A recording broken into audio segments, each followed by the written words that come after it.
Sou casado, tenho 2 filhos, minha esposa chama Jaqueline, minha filha mais velha, o que nasceu primeiro, chama-se Larissa, e o menino, já com 20 anos, chama-se Danilo. Mas é um privilégio estar com vocês aqui nesta noite. Eu faço parte também da Somaja, deste grupo de homens que uma vez no mês se reúnem em uma das nossas igrejas batistas para levar a preciosa mensagem do poder de Deus. Quando muitos acreditam que o evangelismo está ultrapassado, que o ar livre já caiu de moda, a Somaja acredita e investe nesse trabalho porque crê que as coisas de Deus não saem de moda. Temos tido sim, não muita aceitação, mas o próprio Jesus também não teve tantas aceitações e não deixou de fazer a sua obra. Muito obrigado, irmão, o seu trabalho. Encontrei aqui nesta igreja 3 pontos que eu considero em comum. O primeiro, as irmãs fazem um lanche maravilhoso e eu adoro comer. Segundo ponto que eu achei muito importante aqui, interessante, é uma igreja pequena. Tem tudo a ver comigo, não sou uma pessoa grande. E o segundo, que eu percebo que é uma igreja bonita e eu não sou feio. Então, estamos de acordo, Estamos então assim de acordo.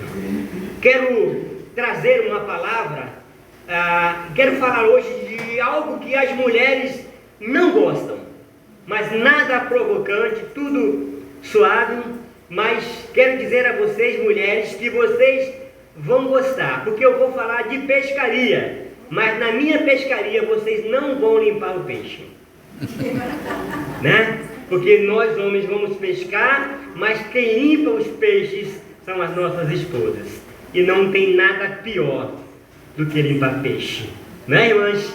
É horrível, é horrível. Então nós nos deliciamos lá pescando, contando as nossas histórias de pescador e sobra para vocês o limpar peixes. Mas na minha pescaria de hoje, nós não vamos limpar peixes. Amém? Amém. Vamos então abrir as nossas Bíblias no Evangelho de Lucas, no capítulo 5, que tem como título A Pesca Maravilhosa, e vamos ler os versos de 1 a 7. Evangelho de Lucas, muito conhecido. Quando eu fiz o seminário, ali no seminário, diziam que era o Evangelho do pregador leigo. Todo pregador leigo pregava no Evangelho de Lucas. E não é bem assim. Lucas é um evangelho que tem uma palavra muito pertinente, muito adequada aos nossos corações. A maior parte delas, as parábolas. Primeiro versículo diz assim, o título é A Pesca Maravilhosa. Aconteceu que, ao apertá-lo a multidão para ouvir a palavra de Deus, estava ele junto ao lago de Genezaré. Versículo 2: E viu 2 barcos junto à praia do lago, mas os pescadores, havendo descido, lavavam as redes. Entrando num dos barcos, que era o de Simão, pediu-lhe que o afastasse um pouco da praia, e assentando-se os ensinava do barco a multidão.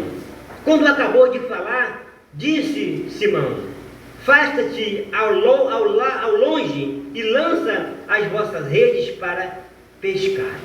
Respondeu-lhe Simão: Mestre, havemos trabalhado toda a noite e nada apanhamos, mas sobre a tua palavra lançarei as redes. Isto fazendo, apanharam grande quantidade de peixe e rompiam-se-lhes as redes. Então fizeram sinal aos companheiros do outro barco, para que o fossem ajudá-los. E foram e encheram ambos os barcos, a ponto de quase irem a pique. Maravilhoso Deus, fala conosco nesta noite. Estamos diante da Tua Palavra, Senhor. Quando queremos, ó Deus, falar à Tua Igreja a respeito deste mistério, desta palavra que é a única verdadeira, palavra que transforma vidas, palavra que edifica, palavra que renova, palavra que encoraja, mas, ó Deus, palavra que salva, porque certamente é uma palavra vinda do coração de Deus para os nossos corações.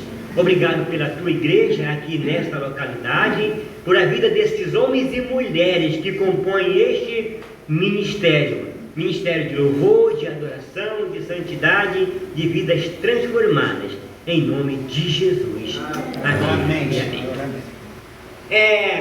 Em 1981, eu estava ali no sul da Bahia, de onde sou, nascido ali no sul da Bahia, e uma amiga me convidou para que eu fosse até a Igreja Batista, pois estava em uma série de conferências e ela estava convidando os vizinhos, os amigos, para que fossem ali prestigiá-los e assistir o culto. Eu cheguei ali pela primeira vez, entrei em uma igreja evangélica e eu vivia uma vida com 17 anos, uma vida longe dos caminhos do Senhor.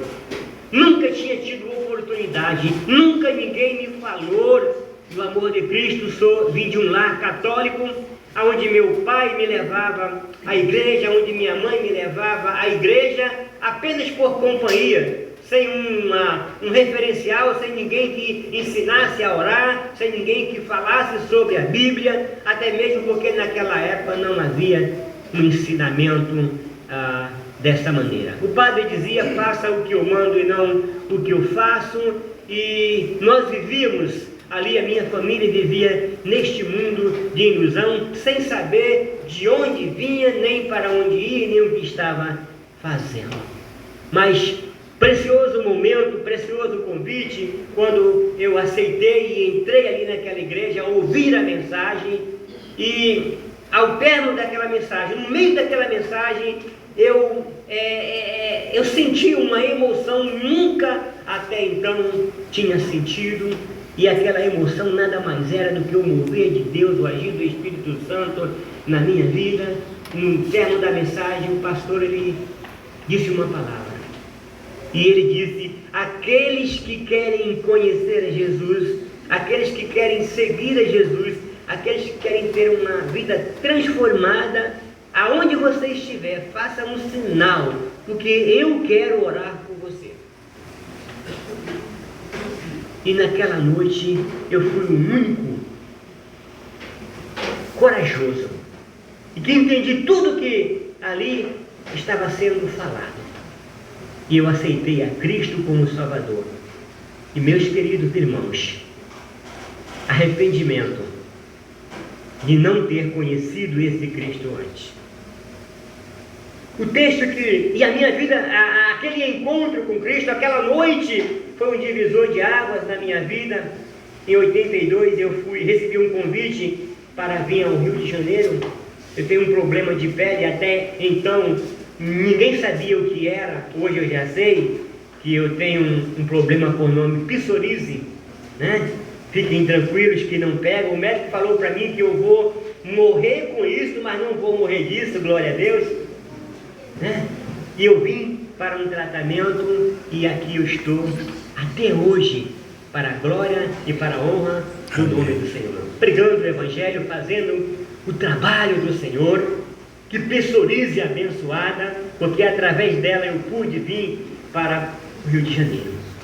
O texto desta noite fala de uma pescaria de que não houve sucesso no primeiro momento.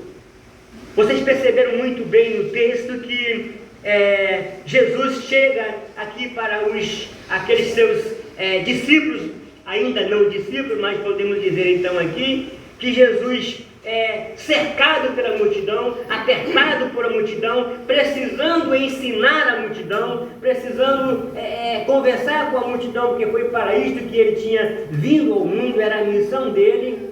e ele precisava de um palco porque a multidão era muito grande, e ele então apanha ali emprestado aquele barco de Simão Pedro, e ele afasta-se para a praia e ele começa a ensinar a multidão para ter uma distância, para que o povo ouvisse, para que o povo compreendesse, para que o povo tivesse ali uma aprendizagem daquilo que o Senhor queria passar para eles.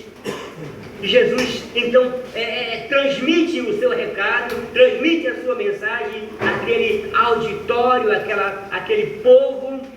E é interessante que após este acontecimento, Jesus se dirige aos seus discípulos como forma de gratidão, e ele diz assim: lançai as vossas redes aqui neste local. E é impressionante o que Pedro fala para Jesus naquele momento, até mesmo porque Pedro e os seus companheiros estavam tristes, porque eles eram pescadores, era um meio de trazer o pão de cada dia para casa, o pão para os filhos, e aquela noite eles não apanharam nada, estavam na beira da praia, na beira do lago, lavando as suas redes, certamente tristes, pensativos, sem saber o que fariam naquele dia por não terem apanhado absolutamente nada. Eu sou prestador de serviço e eu não tenho um emprego, eu trabalho, e quando prestando serviço, e na semana que alguém não me liga, na semana que alguém não me contacta, eu fico triste, porque eu tenho um lar para sustentar. Amém. E o sustento do meu lar, meus filhos, depende do meu trabalho dia a dia. E eu fico imaginando a situação daqueles discípulos, daqueles pescadores, após uma noite, entre aspas, perdida. E aí nós vamos ver aqui que Jesus chama aqueles discípulos e diz: lançai nas vossas redes aqui. E aí, no versículo de número 3, ele fala-nos então assim,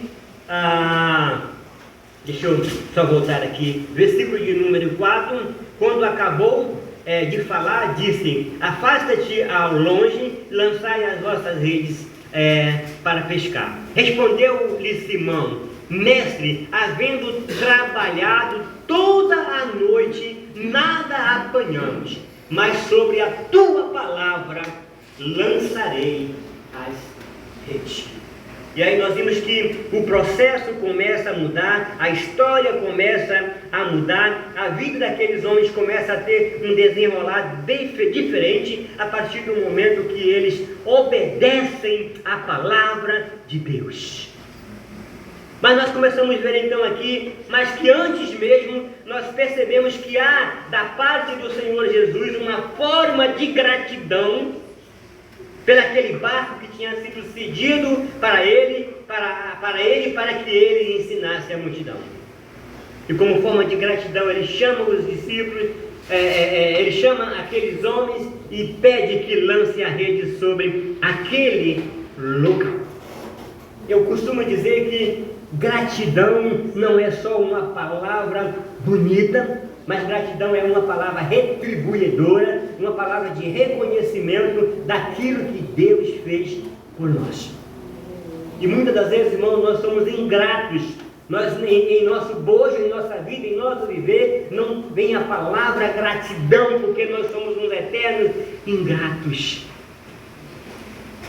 Certa vez eu gosto muito de ler a história da Grécia Antiga, sou apaixonado pelas histórias de lá, e diz que o rei da Grécia saiu para dar uma volta pela cidade e ele viu duas filas enormes, uma de mais de 3 quilômetros e uma fila menos enorme, com 2 quilômetros, 1,5 quilômetros, e aí ele perguntou: aquela fila maior, o que significa aquilo? Ele fala: eles estão ali em direção a uma igreja para pedir algo.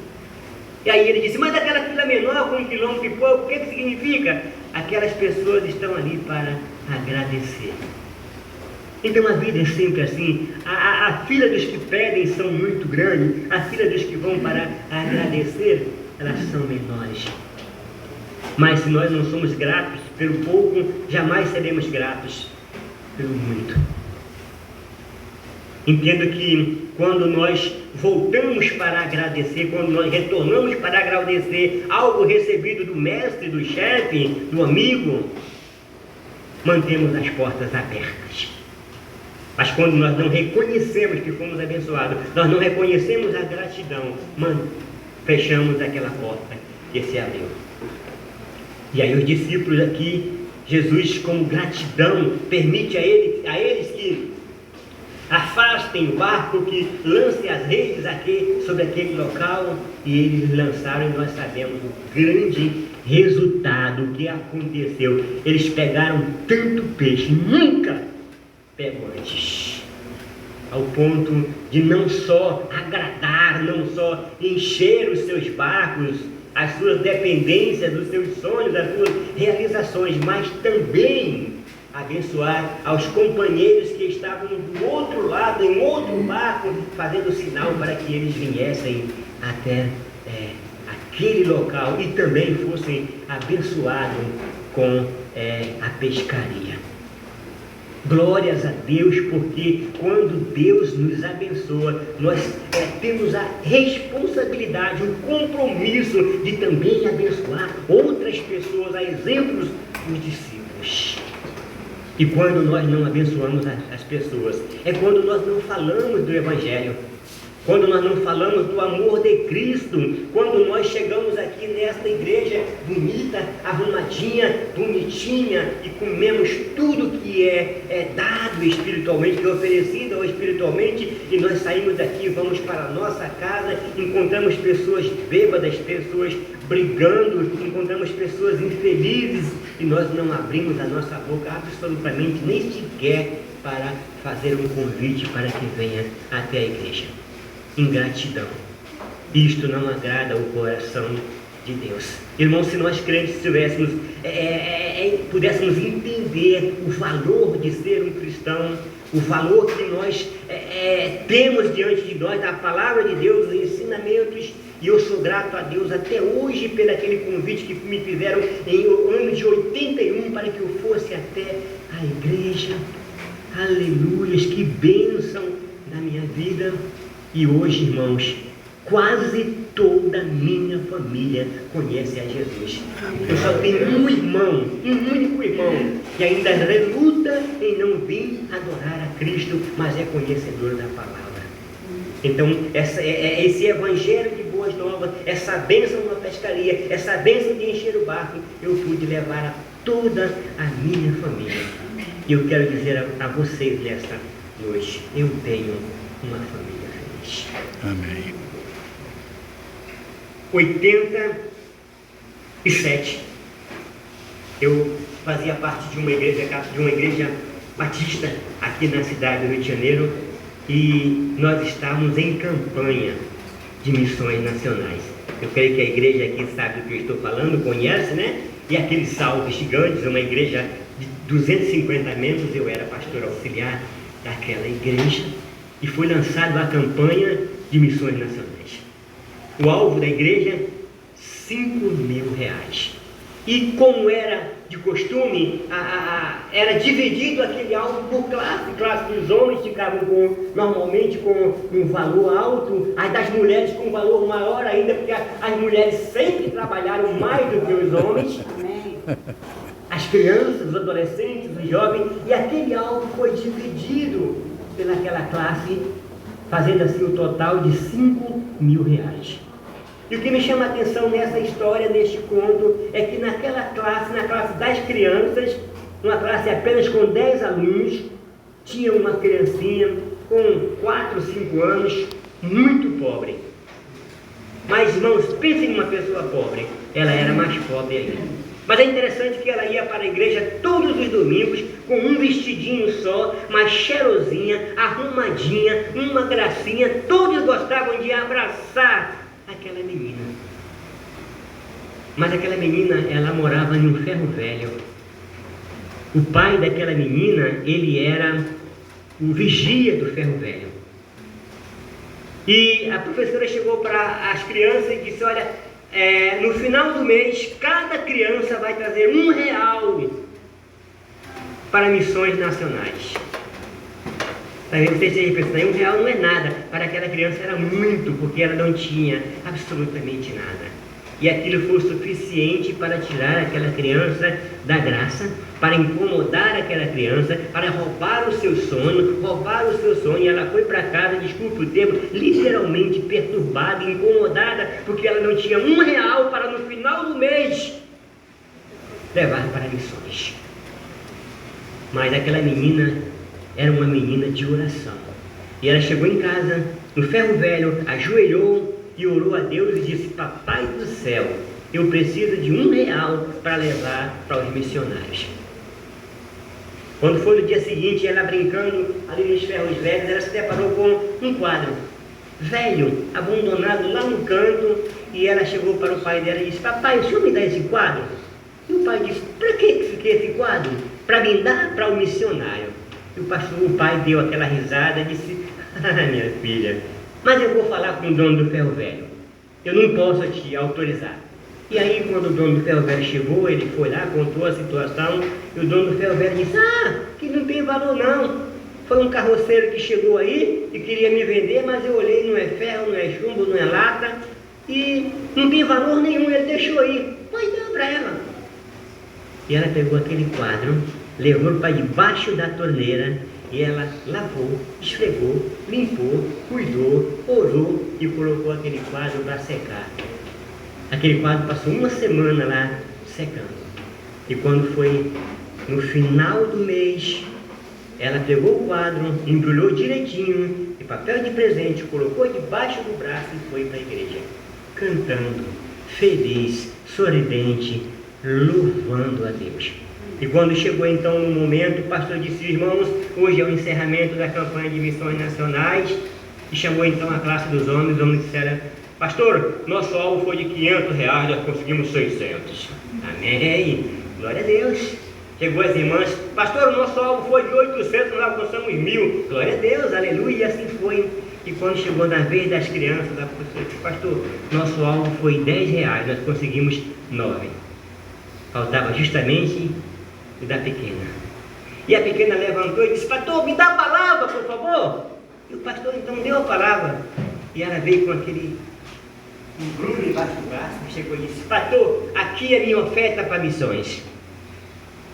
O pastor olhou assim, abriu aquele, e era o quadro. E o pastor ironizou e disse: veja bem, um quadro, um missionário vai comer quadro agora, né? E nesse tom de brincadeira do pastor, lá no banco tinha uma senhora sentada, no último banco. E ela disse: pastor, bom dia, o senhor não me conhece, eu sou visitante, estou aqui pela primeira vez, claro. Pastor, deixa eu olhar esse quadro. E o pastor então permitiu que ela viesse à frente. Ela pegou o quadro e ela olhou e disse: pastor, eu posso dar um lance nesse quadro? O pastor disse: pode. Ela pegou, abriu a bolsa, não havia Pix. Ela pegou o talão de cheque e ela fez um cheque no valor de R$6.000. Irmãos, aquele quadro era um quadro de Picasso, um dos quadros dos artistas famosos.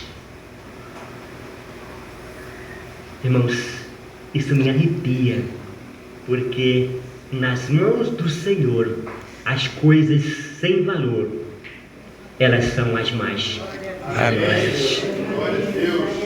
Os discípulos não pescaram nada no primeiro momento, porque Jesus não estava no barco, Jesus não estava na pescaria, Jesus não estava com eles.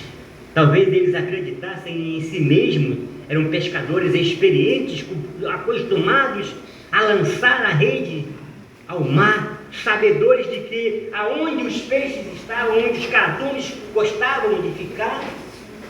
Mas naquela noite, tudo foi retirado para que eles pudessem ver a manifestação do poder de Deus sobre as suas vidas. Amém.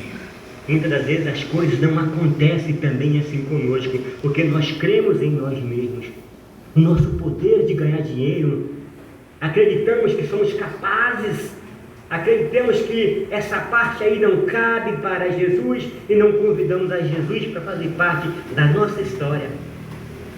Ao contrário do que Sofia, a menina da história, fez. Bateu os olhos naquele quadro e disse: isto tem valor. O Joaquim, nosso irmão que cantou aqui, ele tem uma música que eu sou apaixonado por ela, que é a Casa Velha. A casa que ninguém dava nada, a casa abandonada, a casa destruída. E Jesus comprou aquela casa. Aquela casa era eu, era você. Amém. Quem somos sem Jesus? Nada. Precisamos entender isso, e é esta mensagem que nós precisamos transmitir ao pecador. E nós muitas vezes retemos essa mensagem conosco.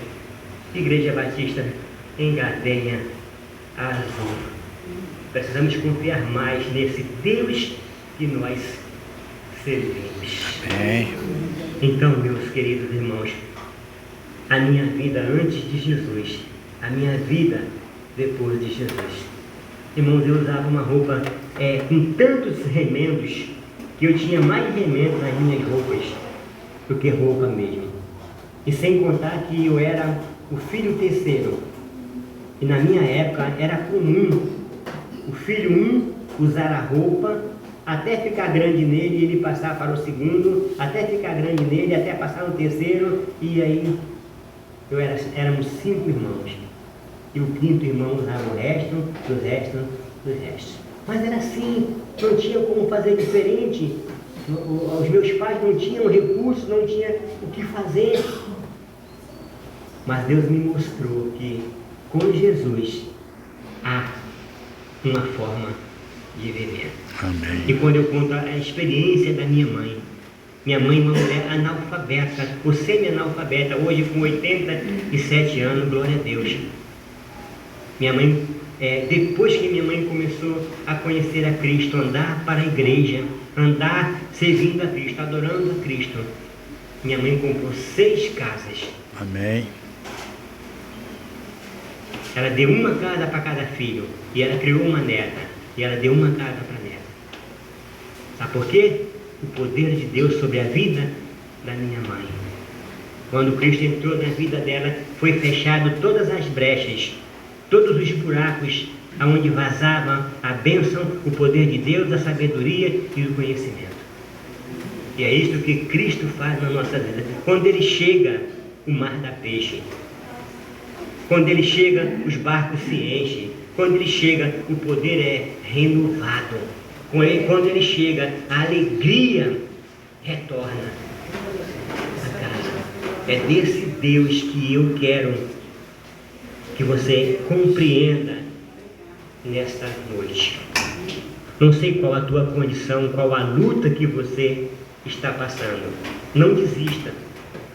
Não desista. Não há vitória sem luta.